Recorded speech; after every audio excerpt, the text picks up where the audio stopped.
20%. What would be an acceptable percentage for New Jersey to pay? Huh? What would be an acceptable percentage? Between New York, New Jersey, and the Port Authority, 20%. That's what you do for federal projects. And how does New Jersey raise its part of the 20%? Well, I gave you a very simple solution, which is the Port Authority that is the bi-state authority, which is responsible for transportation. And if they took advantage of the federal loan program at 2%, it's roughly $150 million. That both states' portion would be roughly $150 million.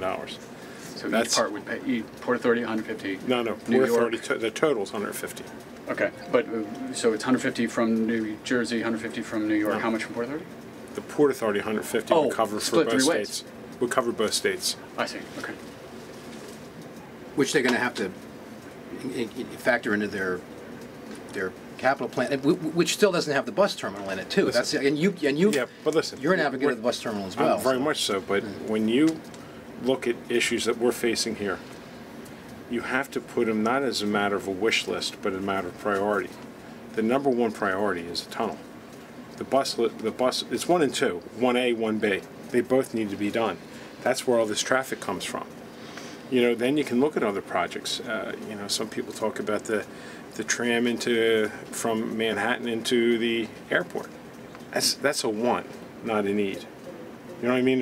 There's needs and there's wants.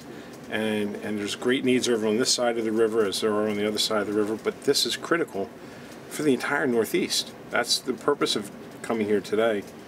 And I respect Governor Cuomo's positions, and he needs to see the numbers, but an 80-20 match is a very fair deal. And, you know, unfortunately, too many administrations have let this get to this point where you're at a crisis. Shut one of these rail lines down. On the weekend, how many trains we go from? 24 an hour to 6? To 6. Shut one of them down. What's that do to the economy of this region? When people want to come see shows and dinners and everything else. Have you spoken to Governor Christie about I haven't spoken to him lately.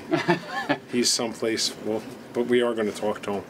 He knows I've spoken to his chief of staff and said, you know, we're not going to stop on this. This is something that we're going to continue to focus on and talk about until there's a commitment from both places. We can't afford. If this is something you can't afford, $50 billion in income out of New York City and in New Jersey. What do you think does to the economy in New Jersey if this thing doesn't work? We have no choice.